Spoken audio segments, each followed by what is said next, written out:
चलो अब हम लोग क्या करेंगे, अब earning per share, price earning ratio और रिटर्न ऑन इन्वेस्टमेंट।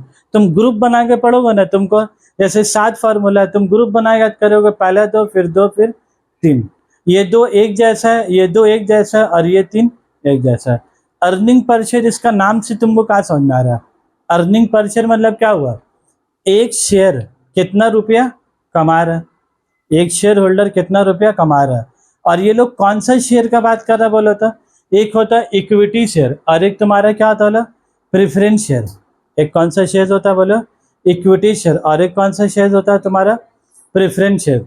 तुम ये ग्रॉस प्रॉफिट में सैलरी दे दिए, रेंट दे दिए, डिप्रिसिएशन दे दिए, बैंक वाला चिल्ला चिल्ली कर रहा था उसको लोन उनका पैसा दे दिए, पूरा दे जाकर तुम्हारे पास बचा नेट प्रॉफिट इतना। अब बोलो इतना पैसा तुम कमाए बेटा, घटते घटते कितना हो गया।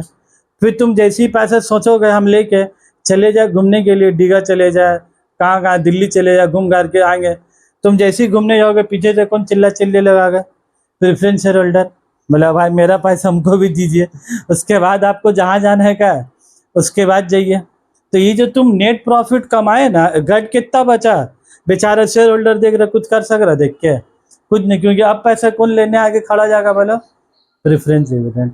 और उसके बाद तो एक तो बात ने लिखा नेट प्रॉफिट जो कमाता है उसके बाद सबसे पहले आके कौन खड़ा होगा बोलो तो, सरकार।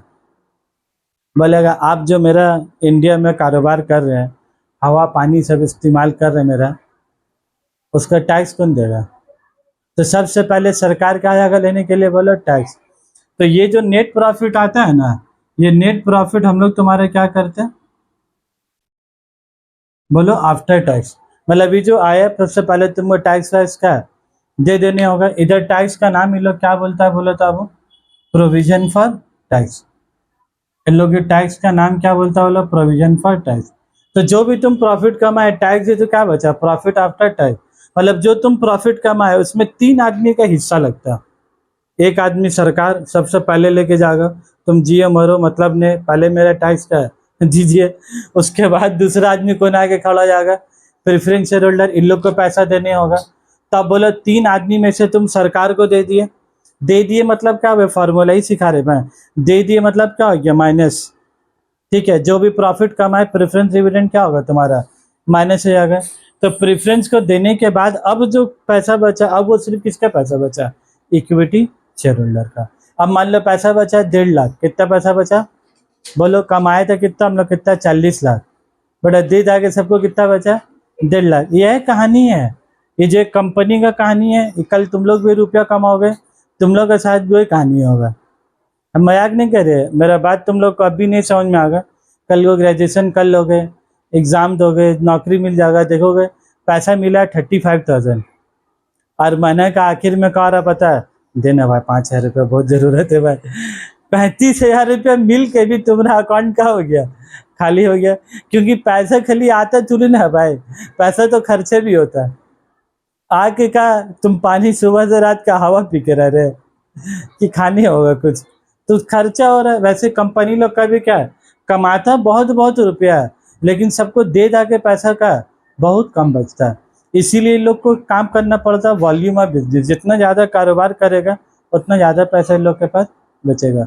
तो उनको एक बात बोलोगे, ये जो अर्निंग पर शेयर है कौन सा बाबू, अर्निंग पर शेयर का मतलब क्या क्या बोलो, इतना सारा आदमी लोग बेचारा पैसा लगाया होगा बिजनेस में, मान लो कितना आदमी पैसा लगाया बोलो, अब 10,000 शेयर होल्डर, कितना शेयर होल्डर पैसा लगाया तुम्हारा, 10,000 शेयर होल्डर पैसा लगाया।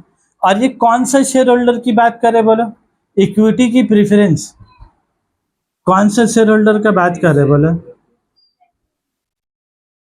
प्रेफरेंस भी तो अपना पैसा लेके क्या होगा बोलो, वो गायब हो जाएगा, खाली बच जाएगा कौन, तुम अकेला बच जाएगा।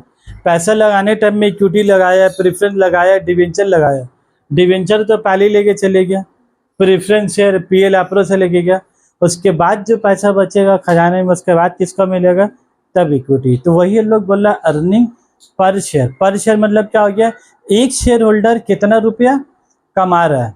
तो यहाँ शेयर होल्डर है कितना, 10,000 शेयर होल्डर है कितना बोलो, 10,000, और तुम्हारे पास इतना पैसा कमाया, इतना बच गया बेटा घट के, तो जितना बचा वो गरीब उतना ही पैसा कौन लेके जाएगा, इक्विटी शेयर।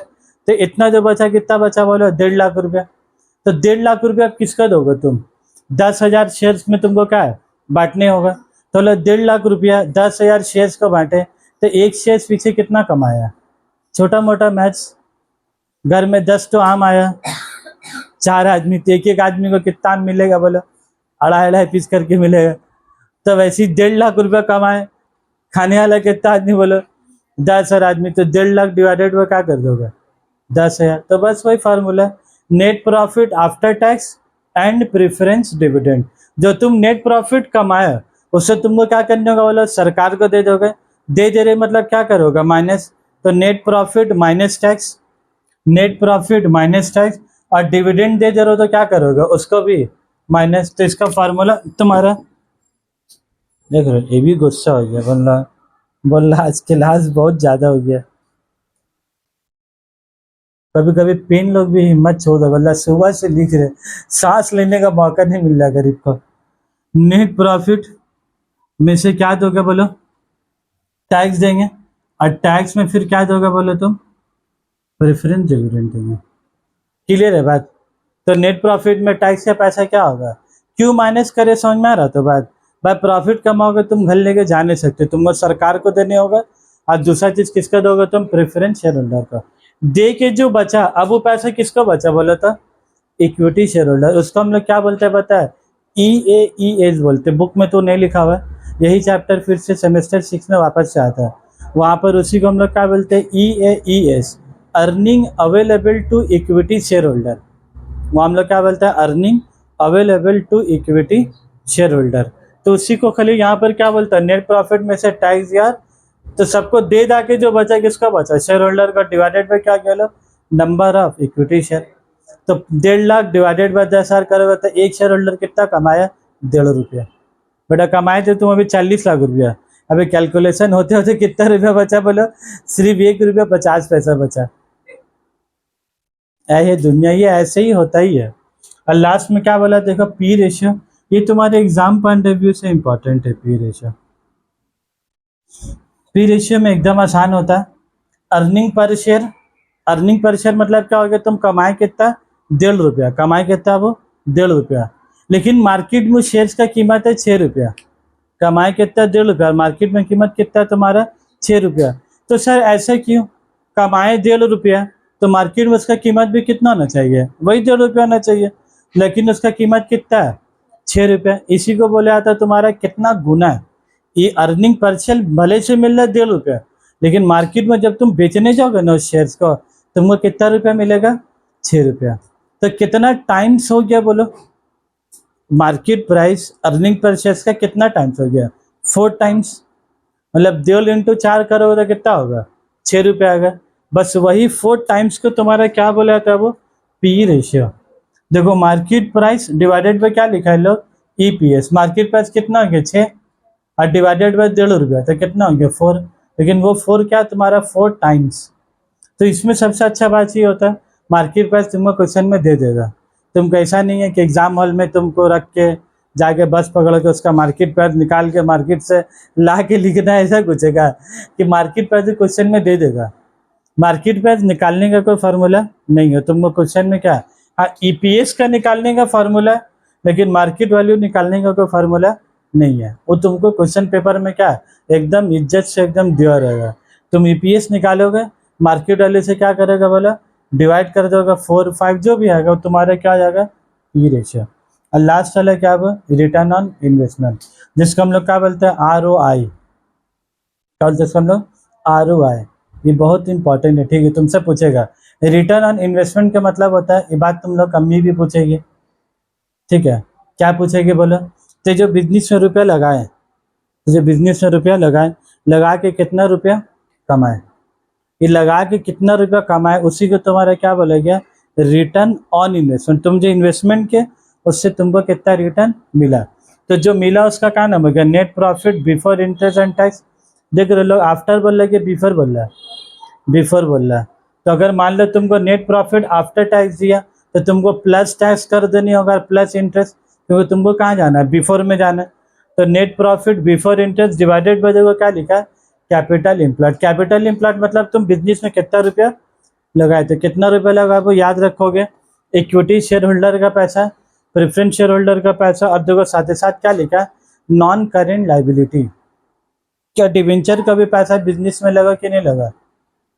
इन लोग वर्ड कंफ्यूजन है, नाम है कैपिटल और बेटा लाइबिलिटी भी ऐड हो रहा है कि नहीं हो रहा है? देखो नॉर्मल ना तो हुज्जती करने से तो हुज्जती हो ही सकेगा सर। नाम कैपिटल तो इक्विटी शेयर कैपिटल होगा, और क्या होगा बोला, preference share capital. Sir debenture capital है, लाइबिलिटी है, फिर क्यों? ये लोग एम्प्लॉयड का मतलब बोल रहा कौन कौन से पैसा बिजनेस में लगाया, तो हम लोग इक्विटी का भी पैसा लगाया, प्रेफरेंस शेयर्स का भी लगाया, और डिवेंचर से जो पैसा ले वो भी पैसा क्या, वो भी लगाया। और इवन देख रहे लोग डिवेंचर भी नहीं लिखा, लफ्ज का क्या इस्तेमाल किया बोलो, नॉन करेंट लाइबिलिटी। मतलब अगर कोई लॉन्ग टर्म लोन होगा तो वो भी ऐड होगा कि नहीं, लॉन्ग टर्म लोन का भी पैसा क्या तुम्हारा, वो भी ऐड होगा। तो equity share holder plus preference share capital plus long term loan plus debenture और माइनस क्या लिखा लग तुम्हारा, नॉन ट्रेड इन्वेस्टमेंट।